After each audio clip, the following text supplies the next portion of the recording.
تعالوا لما اعلمكم ازاي تعملوا بسبوسه مرمله ومكرمله وماسكه نفسها وكمان عسوله قوي قوي ومش هتشتروها من بره وباقل الامكانيات. يلا بينا بسرعه. هتجيبي كوبايه سكر من ابو 20 جنيه الكيلو، ماشي، ابو 20 جنيه. وهتجيبي بقى كده عندك فضلة خيرك كده حله ولا كنكه ولا مش عارفه اسمها ايه، وتحطي فيها كوبايه السكر ام 20 جنيه ديت، وهتحطي فيها ربع كوبايه ميه وتوطي عليه علشان هنسيبه يتكرمل. اوعي تسيبيه يتحرق، ده ب20 جنيه.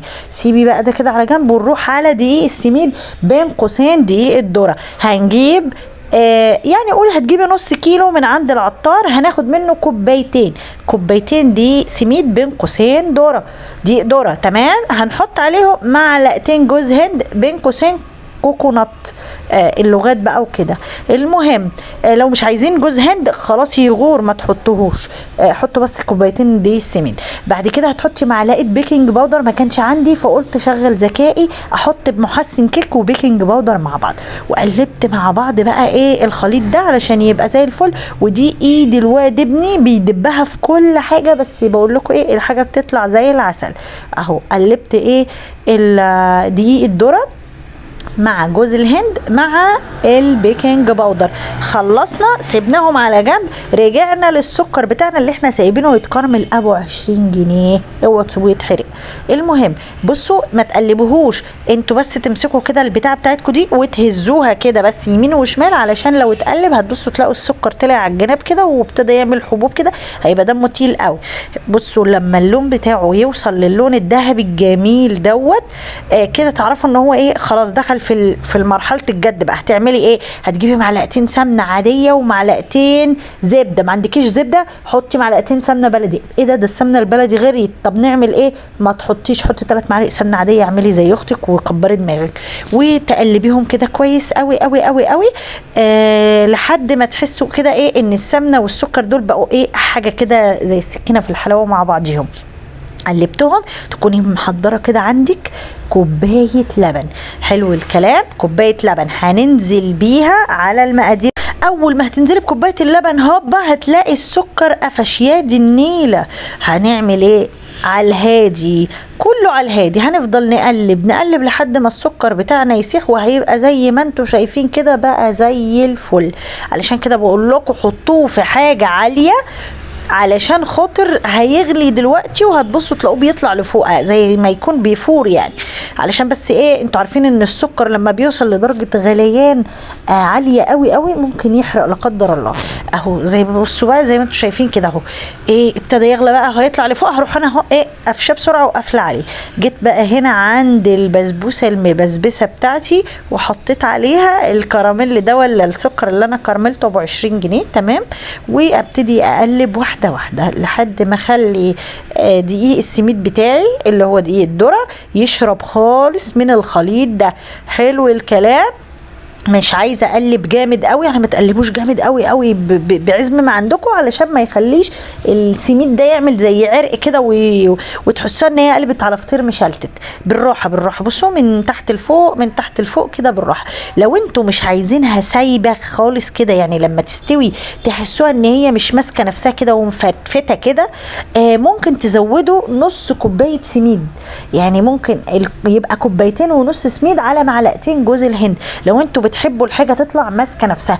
انما لو انتوا عايزين بقى البسبوسه بتاعت الحلواني اللي هي فعلا فعلا دايبه دوب، يبقى زي ما قلت لكم المقادير اللي قلت لكم عليها. حلو الكلام. هنفضل نقلب نقلب نقلب لحد ما ايه خلاص بصوا السميد بتاعي شرب السمنه بالسكر باللبن وبقى جاهز على التسويه. هتعملي ايه بقى؟ هنروح جايبين كل ده وهو سخن السكر بتاعي، يعني ما تقوليش لا لما يبرد مش هينفع، لا لازم وهو سخن.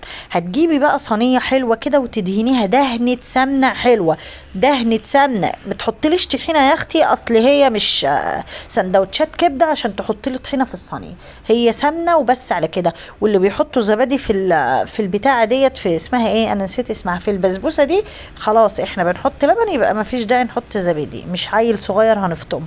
المهم هنفضل بقى نسويها كده في الصينيه زي ما انتوا شايفين علشان خاطر انا عايزاها تبقى كلها نفس يعني نفس الارتفاع من جميع الجوانب، يعني ما تبقاش جنب فيه عالي وجنب واطي. فهبتدي اني انا اسويها بالراحة واهز الصينية كويس قوي علشان يتوزع كل اللي انا حطيته ده فيها. الصينية دي يا جماعة مقاس 30، مقاس 30 حطيت فيها الكوبايتين السميد زي ما قلت لكم. لو المقدار هيكون اكتر حاولوا تشوفوا صينية اكبر. الفكرة هنا علشان ما تبقاش عالية قوي قوي او تبقى مكتومة، لا احنا عايزينها تاخد راحتها وتستوي وتبقى طرية وتبقى حلوة. هنا بقى بصوا ظبطتها ازاي وبديها لفة بقى بمرجعها بقى.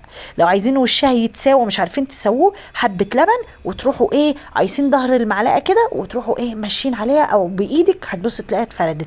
نيجي بقى نعمل السكر الشربات بتاعنا الجميل اللي احنا بنحطه. هتعملي ايه بقى؟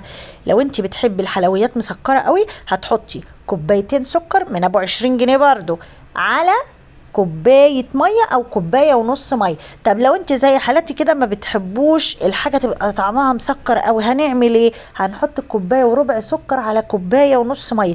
طب حد هيجي يقول لي هو ده هينفع ان يبقى شربات تقيل علشان البسبوسه بتحب الشربات تقيل؟ هقول لكم هينفع. ولما يغلي ويقعد خالص هنعصر عليه نص ليمونه ونطلعه سخن. الشربات نحطه على البسبوسه سخنه. هنا بقى بصوا البسبوسه بسم الله ما شاء الله تحفه، استوت على درجه حراره 200 في الرف اللي في النص. قعدت ربع ساعه، ولما حسيت الجناب من الجناب كده خدت اللون فتحت عليها الشوايه ما بصوا حاجه كده عظمه. جيت اطلعها بصوا بقى عامله ازاي مفتفته يا جماعه دايبه خالص. بصوا هي بتتكلم عن نفسها، الشكل اهو بيتكلم عن نفسه، الجمال والطعام والحلاوه يا وعدي يا وعدي. ولا الريحه، نسيت اقول لكم ان الشربات ممكن تضيفوا له معلقه سمنه بلدي او معلقه زبده هيديله طعم ونكهه وريحه حاجه كده روعه. لو ما عندكوش سمنه بلدي او زبده زي ما بقول لكم ممكن تحطي معلقه سمنه عاديه برضو، ومش عايزه تحطيها ما تحطهاش، ممكن تحطي رشه فانيليا بتفرق خلاص يعني خالص التكات البسيطه دي. هنا بقى دي واحده تانية كنت عاملاها بالمقادير اكتر، يعني كنت حاطه سميد اكتر زي ما قلت لكم علشان اعرف الفرق بين دي ودي ايه. الاولانيه كانت كوبايتين سميد مع معلقتين جوز هند، دي كانت كوبايتين ونص سميد مع معلقتين جوز هند. بصوا الفرق بين دي والتانية، التانية كانت دايبة خالص، دي متماسكة جدا، يعني دي كانت سخنة والتانية سخنة، دي لسه طالعة والتانية لسه طالعة، بس الفرق ان دي كانت متماسكة والاتنين كان طعمهم تحفة. اتمنى الوصفة تكون عجبتكم، وما تنسوش تكتبوا لي في التعليقات لو جربتوها وطلعت حلوة. واحب اشكر اخواتي اللي وقفوا جنبي وساعدوني في عمايل البسبوسة، رنوش ويوكا. مع السلامة.